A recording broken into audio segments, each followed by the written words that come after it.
Olá, minha gente, tudo bem? Passando por aqui para mais um vídeo no dia de hoje e de algum modo nós vamos dar continuidade ao que nós vínhamos falando no vídeo da semana passada.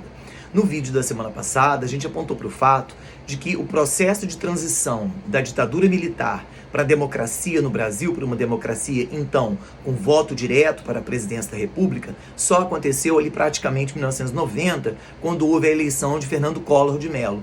Mas nesse processo, então, de transição, ocorreu o governo Sarney, os 5 anos, praticamente, do governo Sarney. Um período, de algum modo, em que houve um fato, um episódio bastante progressista na história do Brasil, que foi o fato de ter havido a promulgação, a votação e a aprovação da Constituição de 1988.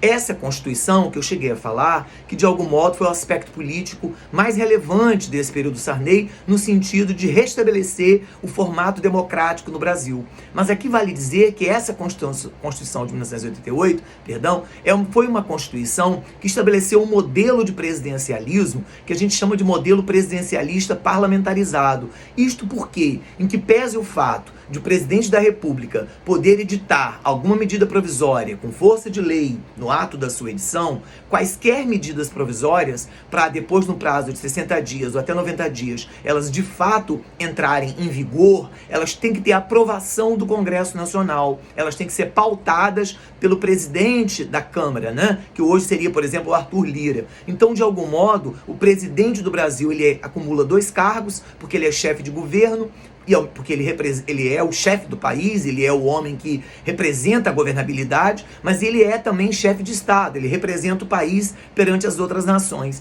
Mas ainda que nós imaginemos que ele tivesse muito poder daí para frente, na verdade não tem todo esse poder, porque de algum modo o presidente se vê, pela própria Constituição de 88, ele se vê o tempo inteiro obrigado a ter que governar com o Congresso Nacional, Só para dar uma lembradinha, o Congresso, na verdade, sexta, sábado, domingo, os deputados voltam para suas bases eleitorais, porque deputado que não volta cai no esquecimento. Na terça-feira, eles estão em Brasília, e aí eles negociam e conversam com seus respectivos líderes de suas respectivas bancadas, para saber como é que eles vão votar na quarta-feira. Ou seja, se vão aprovar a matéria, se não vão aprovar a matéria, se vão criar algum tipo de obstrução na pauta, se vão esvaziar a sessão para não dar quórum. Tudo isso é articulado na terça pelo chamado Colégio de Líderes, que funciona como uma espécie de gabinete de governança. E aí na quarta-feira ocorrem as eleições, as votações, e aí não tem hora para acabar. A sessão pode começar às 2 horas da tarde e pode acabar meia-noite e meia, 1 hora, 2 horas. Tanto é verdade que às vezes a gente é surpreendido na quinta-feira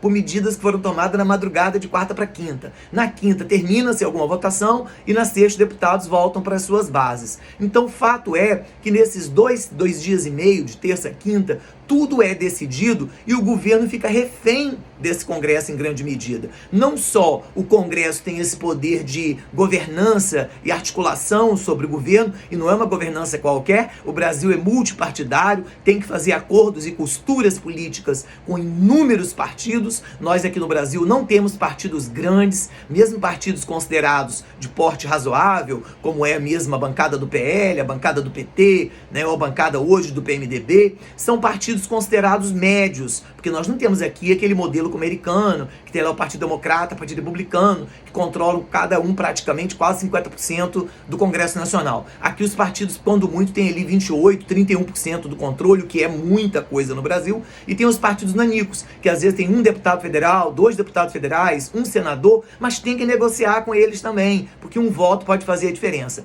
E também o Supremo Tribunal Federal tem o poder de averiguação e aferição de alguns atos do próprio Executivo.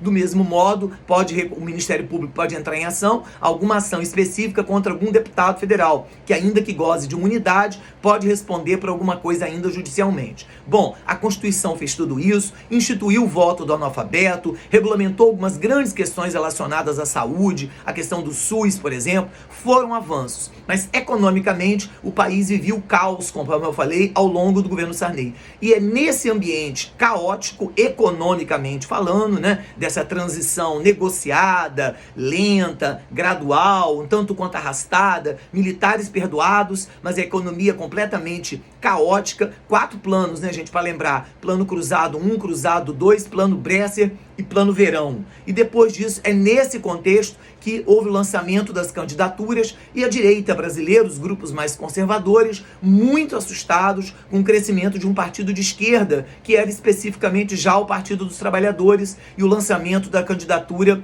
Luiz Inácio Lula da Silva. Na ausência de um candidato que congregasse, que reunisse em torno de si o apoio quase que integral desse centro e dessa direita brasileira, o candidato que apareceu mais vistosamente aos olhos da Fiesp, Federação das Indústrias de São Paulo, da Federação dos Bancos, Febraban, e mesmo dos grupos mais conservadores no Congresso, foi o homem vindo das Alagoas, que era Fernando Collor de Mello, que aqui entre nós ganhou fama, virou capa da revista Veja, capa da Folha de São Paulo, na condição de o caçador de Marajá, né? O caçador dos Marajás. E aí, essa fama de um homem que combatia a corrupção, acabou fazendo isso no Brasil, pega muito, né, gente? Essa coisa de se apresentar como candidato que vai combater o crime, que vai combater a bandidagem, que vai acabar com os privilégios, que vai acabar com a corrupção, e que ele não é um político tradicional, ele é um político que representa o novo. Tanto é verdade que ele veio de um partido chamado PJ, imagine isso, Partido da Juventude. E aí, na hora do processo eleitoral, era uma legenda que parecia meio esquisita,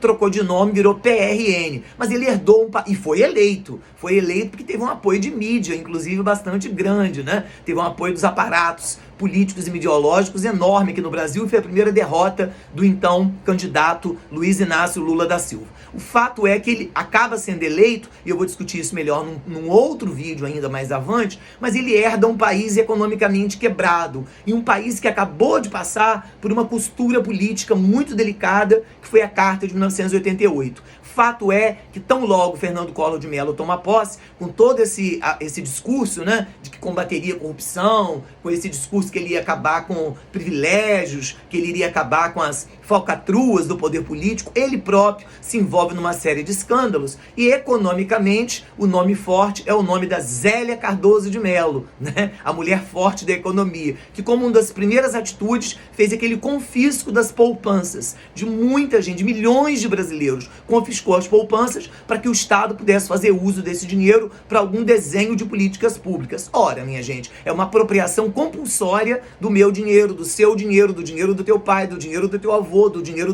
da tua bisa. O que aconteceu? O país mergulhou numa espiral de caos, e somada ao caos econômico, que é o tal do Plano Collor, né? O Plano Collor, para salvar o país, foi confiscar o dinheiro das pensões e às vezes até de aposentadorias poupadas. Isso feriu duramente a classe média e os menos favorecidos no Brasil, porque o dinheiro não foi de imediato devolvido. A população se revolta, a população se rebela, e escândalos de corrupção começam a aparecer para tudo quanto é lado. O episódio do PC Farias foi o mais badalado deles. O resultado disso foi o impeachment que acabou acontecendo sobre Collor. Impeachment esse, o Congresso Nacional, que tanto o apoiou, que fez coro para dar vez e voz a ele, é um Congresso que, estarrecido, acaba promovendo um impeachment, ele acaba sendo empichado. E aí quem toma posse é Itamar Franco. Aí, minha gente, essa questão do impeachment, os escândalos do governo Collor, etc., os bastidores desse processo horroroso, eu conto para vocês no próximo vídeo. Muito obrigado. Se gostou, curte, dá um like e compartilha esse vídeo para que nós continuemos nosso trabalho. Muito obrigado.